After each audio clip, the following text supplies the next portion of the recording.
Good day, good people. My name is Brad King.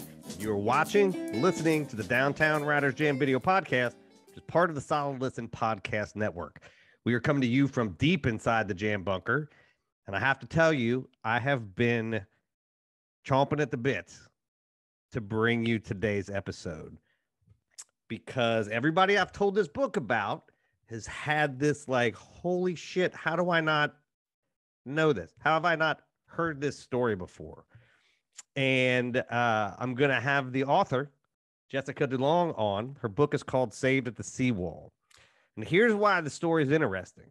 It is about 800 civilians who were mariners, right? The boaters, people with boats.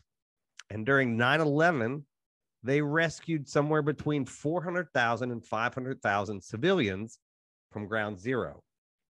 And this is the story of not only that day, and it's told through a variety of voices that's sort of moving through the day, but also it is a treatise on this sort of civilian boat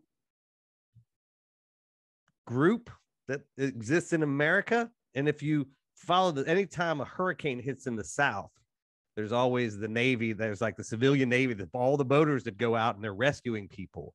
And I always just sort of thought that was specific to that thing. And it turns out that's not. And I was a reporter on 9/11. I worked at Wired, but like every other news organization, we stopped doing what we were doing and started reporting about that. And as the days went by, we sort of came back to the technology part of things. But for 2 or 3 days, we were writing about 9/11. We had people on the ground out there. I had friends out there. I had friends flying out there. I have a whole bunch of friends that live there. I've never heard this story. And so when this came across my desk, it's like, holy shit, like I want to talk to this person. And it turns out it's not only a great book. I mean, I read that thing in one sitting. She's cool as shit. And I think you're really going to like today's episode. So Jessica is a Brooklyn-based ASJA award-winning author, journalist, historian, ghostwriter, book collaborator, editor, writing coach. She sort of does all of the, I mean, if you're a writer these days, you do a lot of these things. She does narrative and other nonfiction books, collaborating with people, doing things like memoir, trauma psychology, neuroscience, like all kind of stuff. She's taught writing with Voices from the War and the Sackett Street Writers Workshop. Her first book, My River Chronicles, Rediscovering the Work That Built America, a personal and historical journey, explores the value of hands-on work through memoir, history, and reportage. And I'll tell you, a large part of what we talked about was this sort of class-based reason why we don't know this story and like why the maritime thing is not something that we talk about. And so there's this big class and gender is a big part of this book. And I bring that up because she is she's a Coast Guard licensed marine engineer. She served aboard the retired 1931 New York City fireboat John J. Harvey for 20 years, 11 of those as the chief. So she was not only writing this book, but was there and is familiar with this stuff and is not somebody that heard about this story. Right. And so it was fascinating to talk with her because it's very rare that you find people that can translate stuff like that. Right. And she didn't have to translate it because that is part of who she is. And the fact that she's also a writer, the fucking book is so good. And it's fascinating to me that this is not a story that we know, because when you read the book, you're going to shake your head, though. You were literally just going to be shaking your head the whole time, wondering about that. Now, this isn't to say that it wasn't written anywhere, because she's a journalist. It was written about in other places. But there was so much that day and so much about first responders, and rightfully so, right? And so much about the war that came after, just sort of everything. There's just so much, like, how do you encompass all of that? Because I've told some people about it, and I've gotten to like, fucking media. And I'm like, no, she's part of the media. Like, people wrote about this story, but she gives it this laser focus where that day is told through this. It's amazing. Before we get you to that, as you know, we got some business to do. Our Jam Proper, the 60-minute show, comes out every Wednesday. the video podcast, come out on Monday and Friday. Couple things you can do. I want you to go tell 1 or 2 friends about us. Everybody's got the, reader nerdy friends like me. I want you to tell them about this podcast. First thing you can do to help us. Second thing, if you listen with Apple, leave us a written review or a starred review. And if you don't, head over to our Facebook page at the Writers Jam. Click on that review button and leave us a review there. That is how we get found. You can head over to thewritersjam.com. If you're looking for a book to read, we got reviews. You can click on our bookshop link, buy any books from local and independent bookstores. You can check out the video podcast series. You can sign up for our monthly newsletter, and you can support everybody on the Solid Listen Network, because Molly and Nicole are growing the shit out of this thing. Just a couple bucks a month, you get commercial-free episodes, all kinds of bonus content, behind-the-scenes stuff from everybody across the network. It's amazing. You can do that. I think it's $5, just a little bit a month, a little bit a year, and you will really support what we're doing. I appreciate you taking some time. This one's a little bit longer than most. You're going to spend about 45 minutes with us today, but I promise you it is going to be worth every minute because Jessica's amazing. So thank you for stopping by to spend some time with us. I hope that you are doing well and taking care of each other, taking care of the people around you. And I hope that you will sit back, put all that shit you're doing down, pay attention, and check out my conversation with Jessica DuLong. And yes, we can be very learned about the sort of trappings of our humanity, but that doesn't get us out of it. We're still stuck with humanness. Yeah, when I taught journalism, I actually made my kids read a book called The Invisible Gorilla, which is a series of videos. I don't know if you've seen that, but it's great. There's literally a video. I don't want to ruin it, but like you watch this video and then they ask you a question and like 80% of people can't answer it. And then when you watch it again, you're like, that was right in the middle of the video. Like, how did I not see that? So it's the 8 ways that your mind was sort of biologically evolved to fool you. Right. But, I remember Museum of Science, they had this like presentation when I was a kid, and it was something like they hold up a sentence and they mix up the word or something and they lied, a syllable is missing, but your brain just fills it in,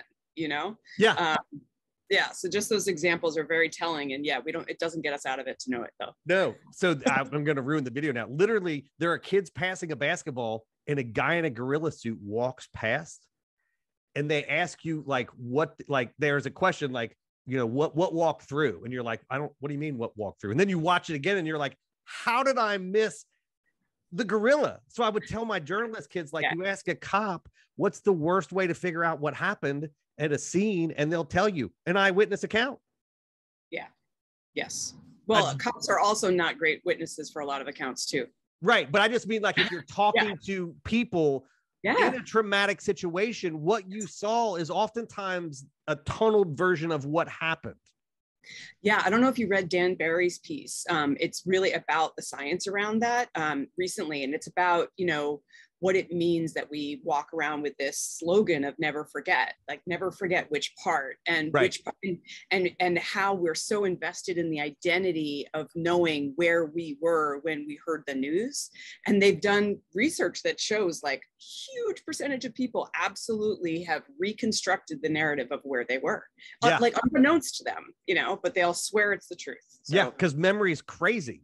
It is so crazy. And as soon as you talk to other people, you begin rewriting your memory and incorporating things that other people have said into the narrative. Yes. It's insane. Because we, as journalists, we believe nonfiction is a thing. Right. And fiction is a thing. And you're like, bah. Yes. And I like to get it really messy because I do creative nonfiction. Right. You know what I mean? So I'm riding that edge all the time. You know who the book that I really loved about that eyewitness accounts and who remembers what is, did you read David Carr's book, The Night of the Gun? No, I mean, I knew David before he passed away, but I've heard this story and this is the story. Yes. And then he goes and does reporting and it's well, that is not what I did at all. I had the gun. Yeah. And so it's something, actually at a certain point in reporting this book, I thought about taking it in a different direction and taking it to sort of the depth and fallibility of memory and like what meaning making was. And then I realized that was a completely different book. So someday, yeah, that book, someday that's the 20th anniversary of this book. You have a companion book. Companion book. So that means the 40th anniversary of the attacks. Yeah. I mean, it's publishing. We have to tie it to something, right? Like that's how it works. So what makes you write?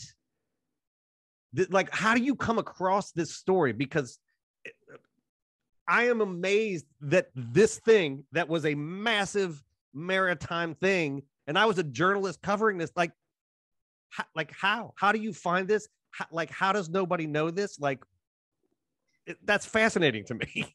Yeah, well, there's two very different answers. One, how I know it is because this is my community. I was a mariner. I worked aboard fireboat John J. Harvey, which was called back into service. It was a retired New York City fireboat from 1931. Oh my God.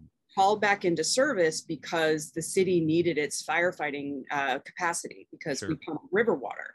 So fireboats, both this retired boat that on a normal day would have no business being in an active fire, was down there working alongside the active duty fireboats and pumping the only water that was available on site for days. That was the only way to fight fires, was with Hudson River water. Wow. So that's how I come to the story, is that it's a part of my community. And I think the journalists absolutely, I mean, still to this day, there are so many people who have just not paid attention. This year has been a watershed moment for whatever reason. I think a piece of it is that we're so desperate for more complicated truths about our past, and so in need of hope in humanity and believing in each other, and really just torn apart by all the divisiveness, right? So I think that's a piece of it. But there are class issues here, deep class issues, as to why this did not, get the attention straight away. One big piece of it is that New York Harbor, basically New York City, grew up around our waterways. That's where the history starts, of Europeans coming to this country and taking everything over.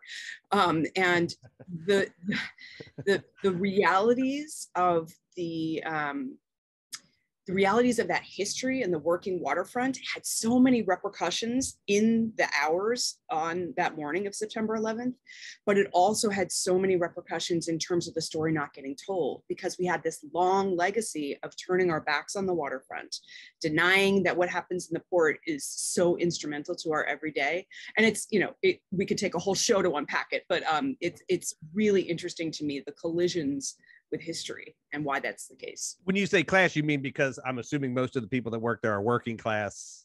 Yep. Yeah.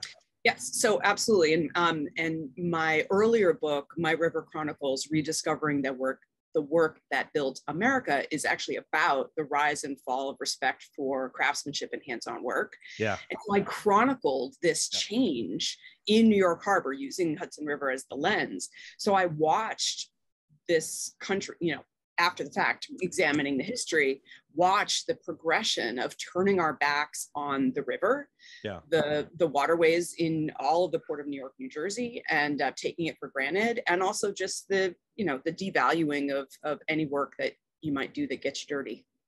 Yeah, I mean, I'm from rural Appalachia. Like, I've talked a lot, like the transformation of community colleges from like 2-year trade schools into feeders into the 4-year education. I've long said, like, this is one of the worst things that's happened, because it devalued service and trade, and somehow taught that wasn't an actual fulfilling knowledge, right? That building things with your hand or whatever doesn't actually give you fulfillment, and all that stuff. So I feel that deeply. Yeah, I'm right there with you, and I was so excited to hear that that's where you're coming from, because I've written so much, I've spoken so much about the value of hands-on work and how craftsmanship and skilled trades, like, we have a skills gap. Yeah. We have all these people, a whole bunch of people don't end up graduating college, right? Yeah. They end up in debt. 6 years later, they don't have a degree, and instead they've hated the experience, and they would have learned so much better by, learning CNC machining or any of these things that is super highly skilled and really important, crucial. Yeah. I mean, we're going to take just a little left turn because I want to get back to this, but particularly for men, right? Like men are now graduating, under 48% of college graduates are men, and they have that experience. I taught for 13 years.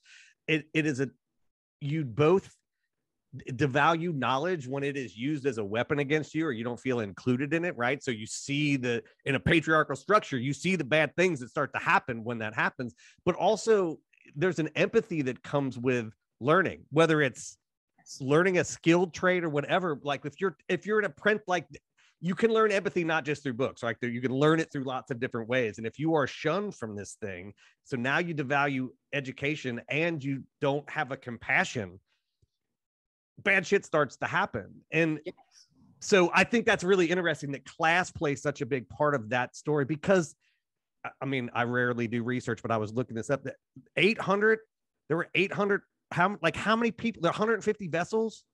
Yeah, so at least it's hard because there was no official registry. Sure. And one of the big remarkable things about the boat lift was that it was spontaneous. It was unplanned.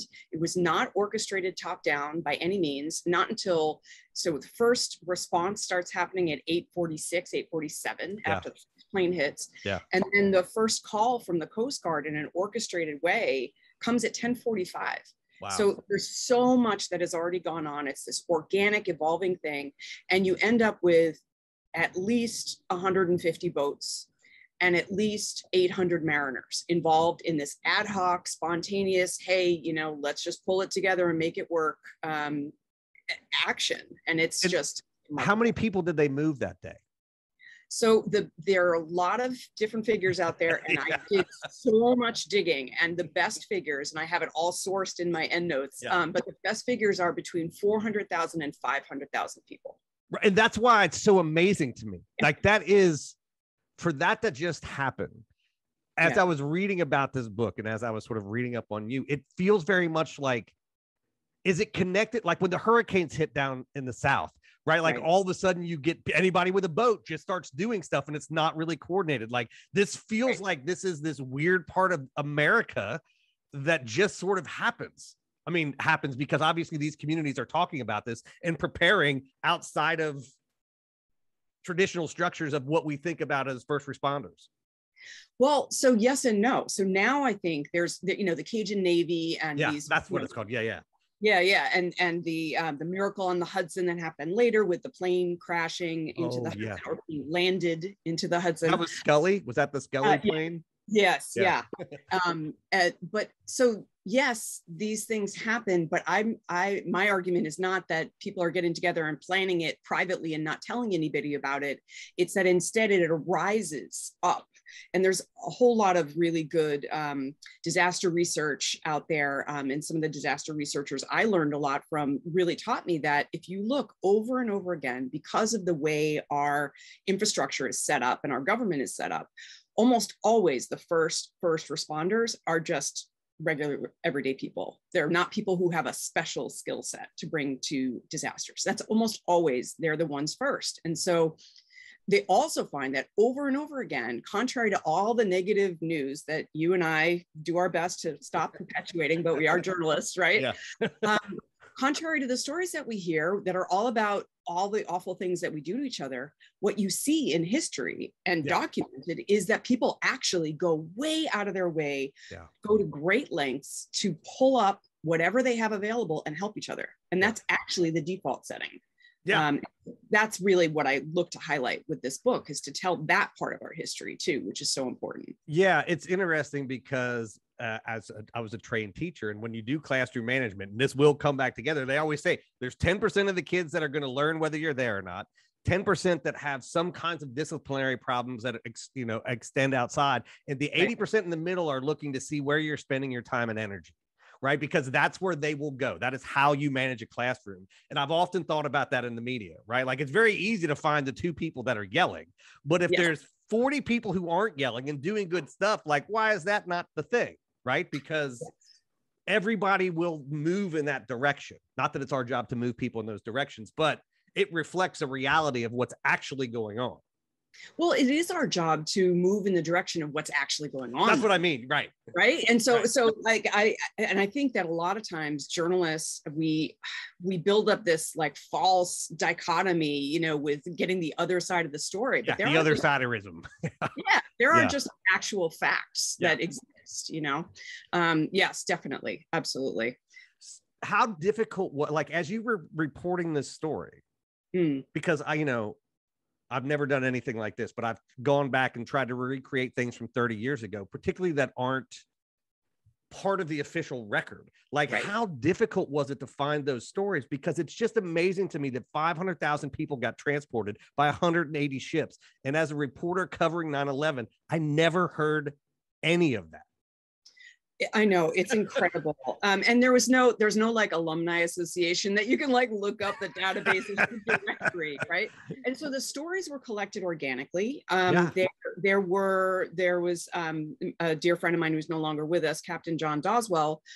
I believe he was the one who collected the first list of maritime participants, and so actually got a list of vessels that has since grown since his initial list. And then, one story leads to another, and that was really what happened. As I just kept, I would hear about this, and this guy. I mean, the stories, the way that they came together as these constellations is just so fascinating to me. And, I wrote a crafts piece about that, about how literally I had to look at these individual stories as like shots of light, as little stars in a constellation that built a larger whole. But one that you'll never see, right? Like, I mean, I'm guessing a constellation that you're like, I think I got most of them, but you never really know if you got them all, or even if you got the most important ones. Right. Well, so what? And then it brings the question. And actually, I'm actually giving a lecture on this at a conference in Norway, because it's just so interesting. That what determines what's most important, right? Is it the official narrative, or is it the individual actions that were taken step by step, day or hour after hour on this day by individuals? Everyday individuals, as well as people with some special maritime skills, but people across the board just kept taking the next right step to help. I mean, it's just remarkable when you look at that as a mosaic and put it all together. It's beautiful. It's really beautiful. It's interesting that you called a mosaic, because that really is what creative nonfiction is. At the end of the day, like when we were writing our book, which is about a totally different subject, but our subtitle was A Story instead of The Story. And we said in the introduction, like, look, you can look at these pieces in a lot of different ways. And so to imagine that we're telling you how this happened is to misunderstand how things happen, because nobody had a fucking plan. Totally, which is why I went with stories from, not the story of, not the, and that is so the way that real life is, right? It's so much more complicated, and also so much simpler than we often make it out, because it's not actually a hierarchy of importance of experiences, right? Individuals living their lives and making their individual choices. And so that's really the big thing I want to focus on. I mean, it's why, again, this is another aside, but like, it's why conspiracy theories, anytime I hear them, I'm like, I don't think you understand how things happen, because there are people that try to do stuff. Most of that stuff falls apart almost immediately, because people start doing what they want to do, or they encounter other people that are like, I'm not doing that. Like, that's not happening.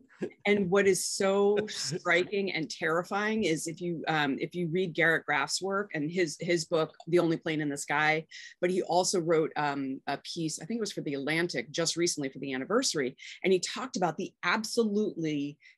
total failure of the places in government that did have a plan. So the plan that was like, all this money was spent, all this time, and no one did it. Like, no one went to their safe spots. No one did it. So, I mean, that's one of the really fascinating parts from disaster researchers, and why they were so interested in this is like, how did this happen? Like, how was it so successful? And when we think that planning is the way to get success, what do we do with this that was so unplanned? And that's actually, I argue, a big piece of the success, because people didn't get territorial. They didn't say like, I'm going to handle this part. Get out of my way. Like, everybody really worked together, and it was a very ad hoc system. And it worked remarkably well. I mean, it just reminds me of the Mike Tyson quote that, everybody has a plan until you get punched in the face, right? Like, you're going into a boxing ring, like, here's what I'm going to do. You get hit and you're like, I'm doing none of that, I'm just hitting. So Right. the question that I have then is, are those plans important, say 5 hours later? Like, is it the ad hoc stuff that it gets you to the point where people can go, oh shit, we actually now have a plan? So there are a couple of yes and no question. I mean, it's both. So one thing is that one resource that mariners were able to draw upon was this plan for op sail, which is like it's like a regatta. It's like a military, like, let's all show off the big boats kind of thing. Yeah. I should find a more respectful way to say that, but it's a show. It's a show. Yeah. And so there were all of these vessels docking in strange places, that are just not the normal operations. And so the harbor is complicated, going back to the history. Yeah. Because you have obstructions, you have low water, you have all the vestiges of industry that are still there. So you can't just have any old boat go any old place. So some of the information from that plan was taken advantage of that day. Yeah. So it had been for a show, but here was a different kind of show we had to deal with. Yeah. But and since then, it depends on who you ask. Some people will say there is absolutely insufficient planning and we would be in such trouble if something like this happened again. Yeah. And then ask other people and they're like, oh yeah, we do drills, we do live reenactments. So no one's going to tell me on the inside. They're not going to tell me the real answer or what the plan is. But the mariners who I speak with regularly, who are out there on the water, they have deep concerns about what would happen now. Yeah, that's the part that's so fascinating to me. I mean, all of it is, right? Because we both have these narratives of planning should matter. We have these sort of historical class issues that keep us from actually knowing stories. And I'm guessing that also influences the plans that they have, right? Because, well, we're only talking about this thing and not this other thing. So you're never totally, completely planning with the whole spectrum of stuff.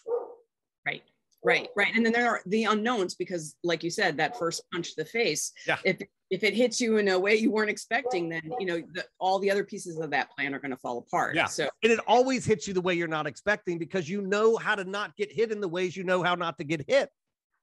Right. Which is the staggering thing about how hard we got hit in this country on that morning.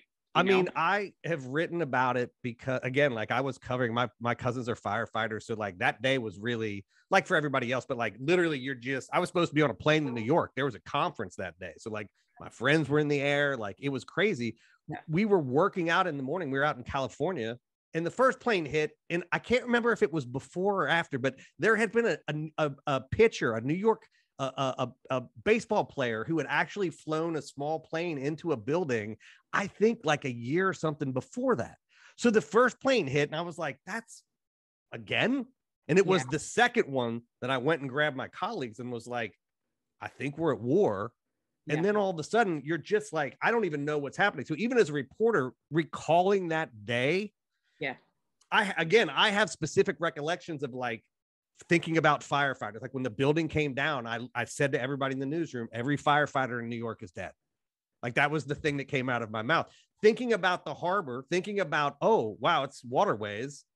They're going to be evacuating people out of there would have never crossed my mind as a thing. So just that's the storytelling component of it and the way we think about it, I just think is so, it also says a lot about who we are, right? Like in the stories we value and the ways that the general public would even think about a thing.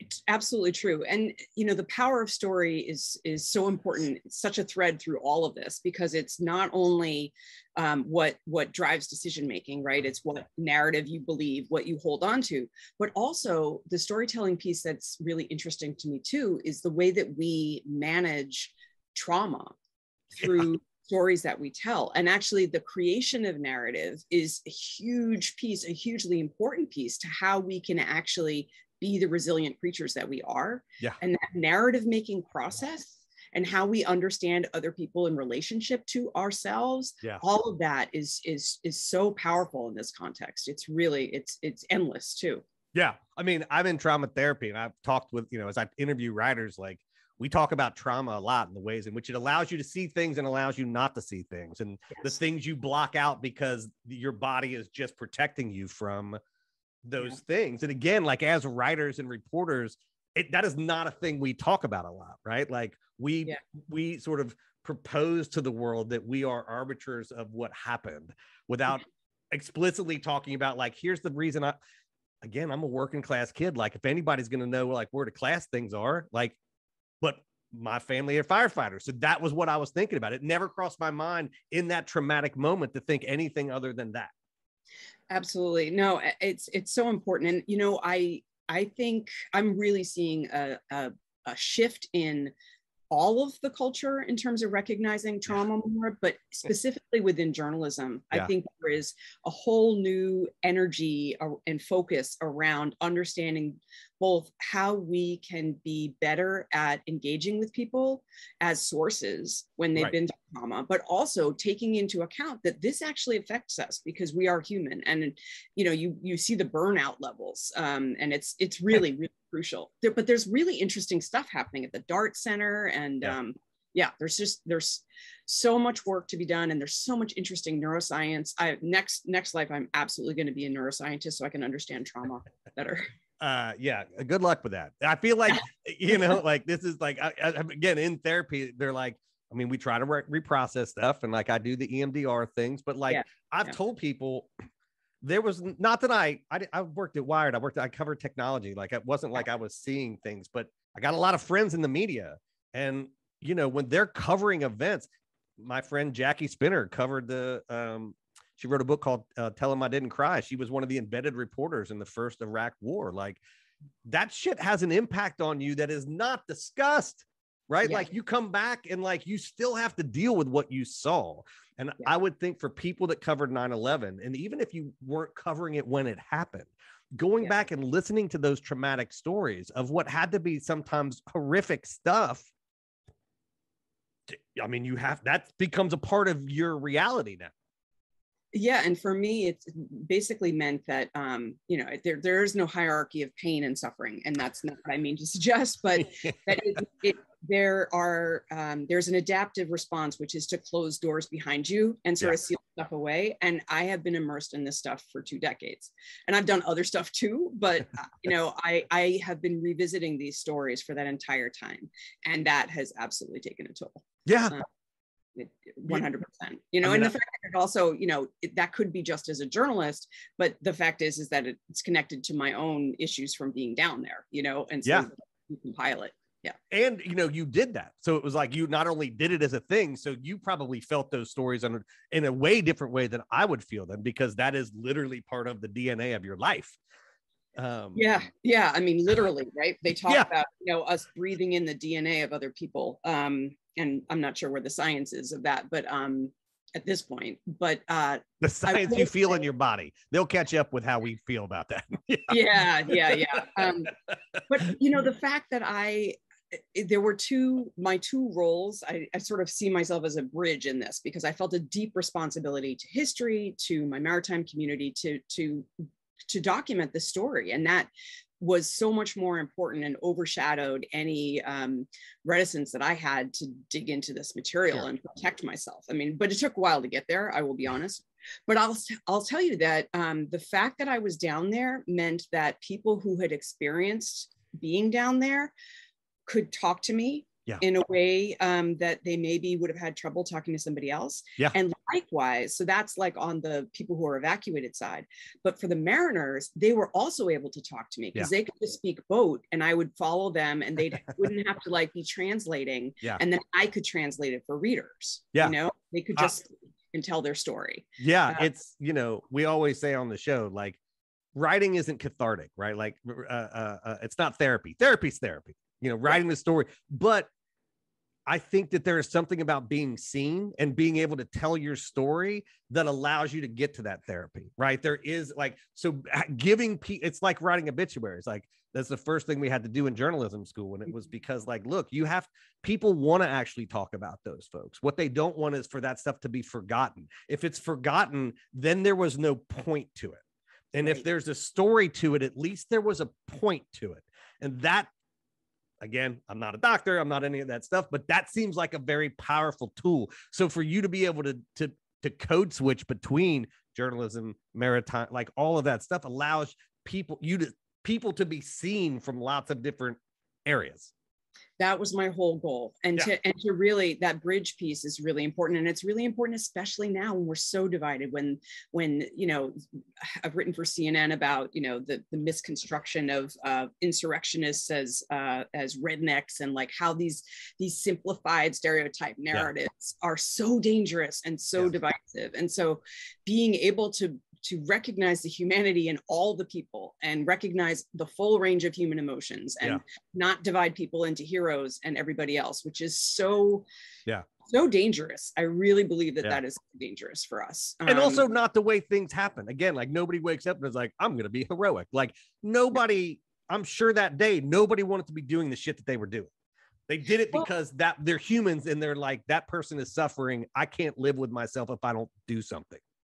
But I would argue that, yes. And I would say that people did desperately want to help.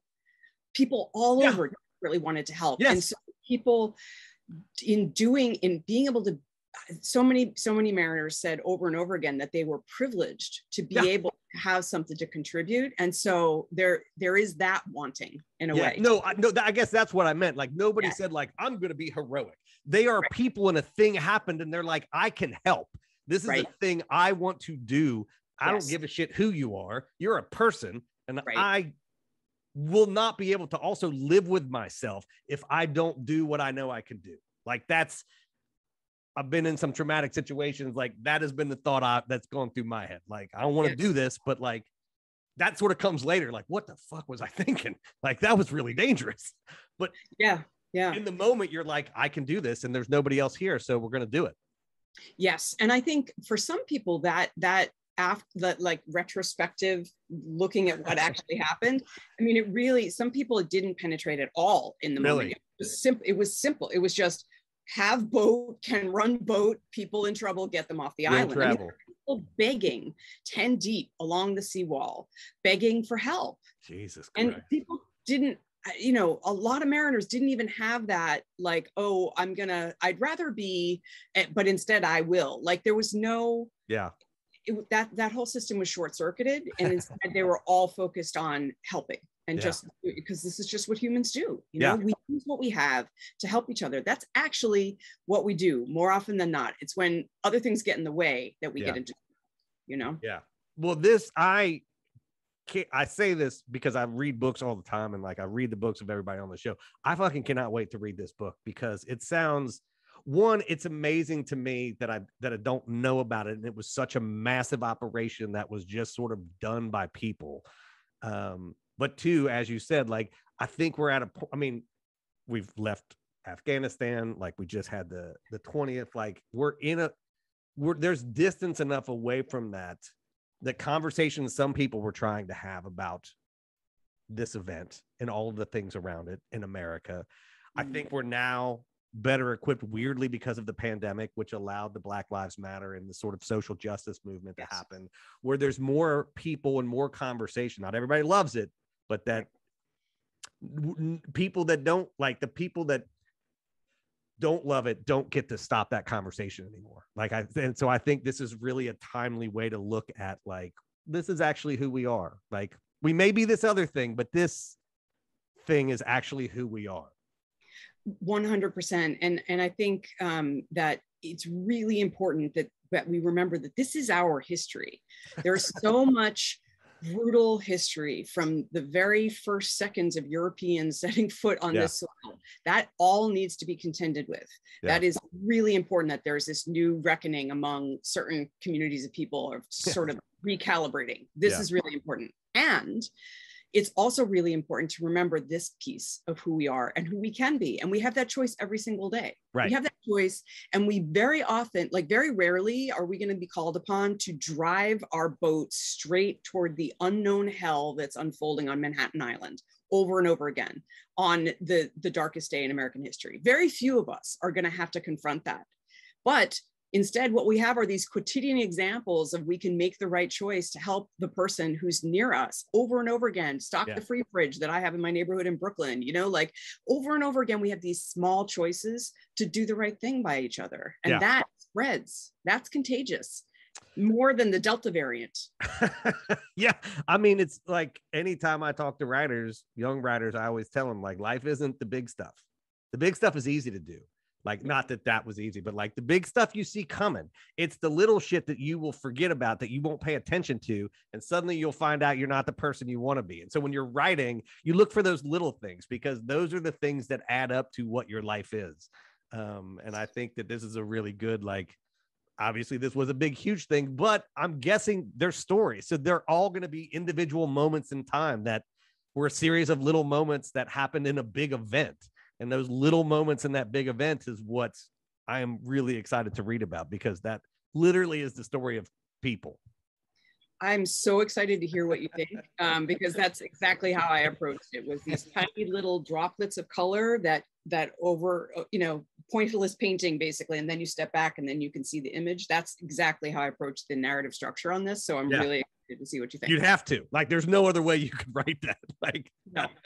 I just got done watching Come From Away with my friend, and so anyway, like, not for research, but like it was one of those like, oh shit, like when you read about how that story was constructed, it's the same way, right? Like they literally went and interviewed all these people and just found their stories and like workshop them and put them together to try to honor those things, to create a mosaic of, obviously that is theater, so it's a little bit more creative than what happened, but like it's those, I mean, it's a goofy story put on by basically a regional Canadian theater that ends up on Broadway. I don't know if you've seen it, but like I literally was like weeping uncontrollably, because it's those tiny moments that just make us, right? That make us. Yes. And if you haven't seen it yet, Spike Lee's documentary, New York City Epicenters, it's 8 chapters. I mean, it's so incredible, and it's constructed in a similar way of just like episodic, like little snippets of story that pull together, and it's just masterfully done. It's really a beautiful, beautiful piece. And he read my book, and that's how we learned about the boat lift. And chapter 6 is all about the boat lift. Oh, well, I'm going to have to read your book and then go see that. I haven't seen it. It's been on my list of things to do, but like when 9/11 happened, I was like, yeah, I was like, when it was 9/11, I'm like, I don't know if I need to get some distance from this before I'd like dig back into that trauma. Well, listen, this has just been delightful. I cannot wait to read the book. Saved at the Seawall, out in stores now, available everywhere. Absolutely. Yes. By Indie. Yeah. I always tell bookshop is where we send people. Like, excellent. Yeah. Because we got to support our local bookstores, because that's where all the stories exist. Yes. And we need these folks. We need those book recommendations, and keep them excellent. And I'm jealous of your library. Like I got more, but yours is way nicer. Well, I was away from my books for a few months earlier, I guess last year, in the midst of everything. And I couldn't even tell you what it was like to finally come home and be surrounded by them all the time. Yeah, the library in my room is my favorite place to be in the house. Yes, I hear you. You have a great day. Thank you so much for spending some time with us. And really, thank you for doing this story. And I hope that you're taking care of yourself after. Thank you. I really, really appreciate it. And so keep me posted.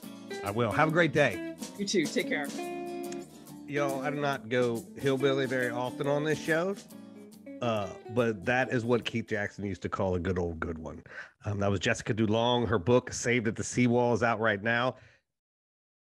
We recorded this a couple weeks ago. I've read the book, wrote reviews, told everybody about it. I told you at the top of the show, I could not wait for this one to come out, and re-listening to it again. I'm just blown away and floored. And I hope that all of you go out and get the book. And I told you a little bit about what was at the top of the show, but the other thing that I meant to say, and we talked about it on the program, is that it's not only about 9/11,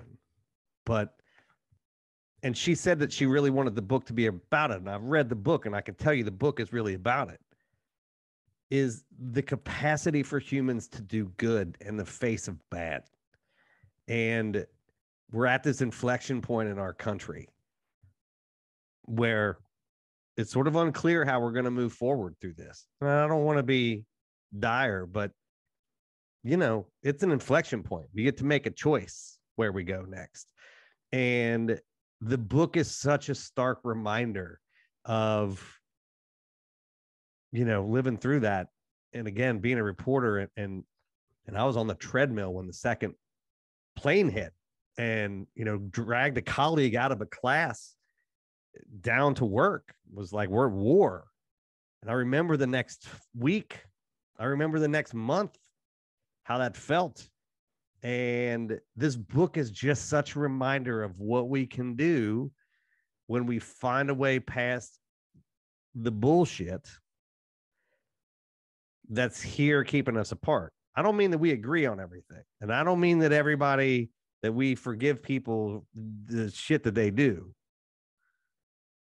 But we have the ability to put things aside. And I think most of us want to do that. I don't think most of us want to be at war with each other. And so I think this book it's really good. It's just a great story. It's a amazing series of stories, and it's a good reminder about who we should be. Before we get out of here, a couple of reminders.